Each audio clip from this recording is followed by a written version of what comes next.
Hi, One Forum is brings you the best. Please kindly subscribe to this channel. Your comment and advice will be highly appreciated. Yes, there is this argument that why is it that all over the world, it's only in Africa that you find one war or the other? Yes, it's as a result, basically, it's as a result of misunderstanding of one another. Yeah, that is what it is. Some can peg it on the natural resources that we have, but the question is it only Africa that have natural resources? The answer is no. Though we have it very massively or in a very large quantity, but it's hard the way to survive. There is this argument that everyone always makes, that is, there is a curse in natural resources than blessing. And we are seeing that all over the place. When you talk about Nigeria, when you talk about DR Congo to be specific, yes, all manner of things are happening there as a result of what they have, the protein and all that things that they have over the natural resources that they have. That is why the war is always raging. But the question is it not the human beings that must sit down to understand one another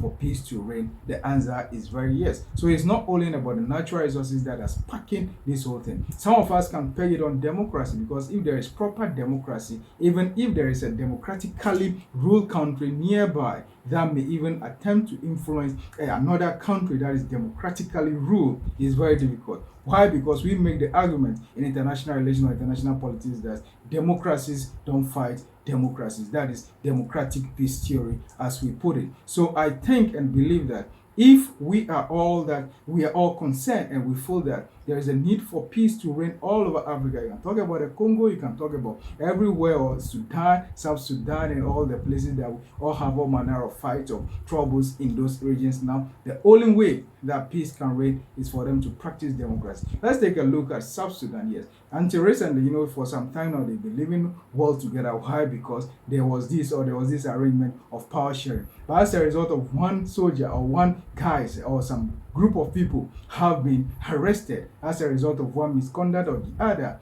there is this breakdown again. And if care is not taken, South Sudan, I'm talking about Salva Kiir and Machar, yes, if care is not taken, this country will derail again into a very turbulent country. Yes, that is why all peace and all heads must come together to resolve this amicably, so that what is happening in Sudan will not happen in South Sudan also. These countries can live happily. These people can live. For some time over the years, or some years now, there have been absolutely or relatively peace in South Sudan. Why? Because the leader, the Riek Machar, as well as the president I'm talking about, His Excellency Salva Kiir, decided that yes, let's come together and resolve this power sharing. So if democracy, power sharing can only happen in a democratically governed country. That is why we made the argument that if this democracy, or what we call the entity that we call democracy, can be propagated all over Africa, the DR Congo, yes, the leader over there now, though he has outlived his term as a result of things that are happening over there, if proper democracy is practiced and all the good governance are practiced in countries in Africa,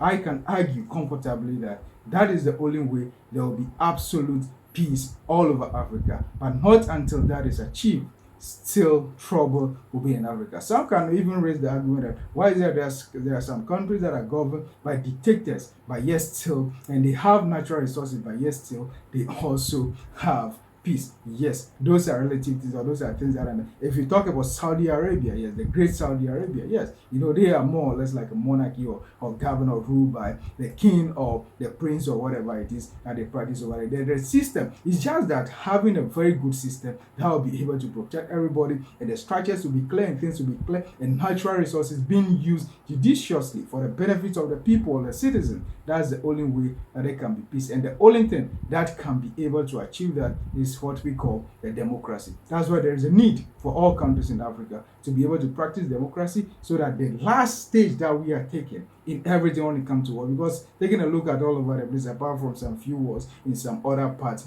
of the world, Africa will surely or has taken the center stage when it comes to wars in the world. That is why there is a need for us to understand one another and be able to bring peace when it comes to Africa. Please, for more about discussions and analysis like this, kindly subscribe to this channel. One Forum is for the best when it comes to politics of Africa and historical antecedents. When it comes to security and crime, we'll be right here to bring you the best. Your comments and your likes will be highly appreciated. Kindly subscribe to this channel, One Forum News. Thank you.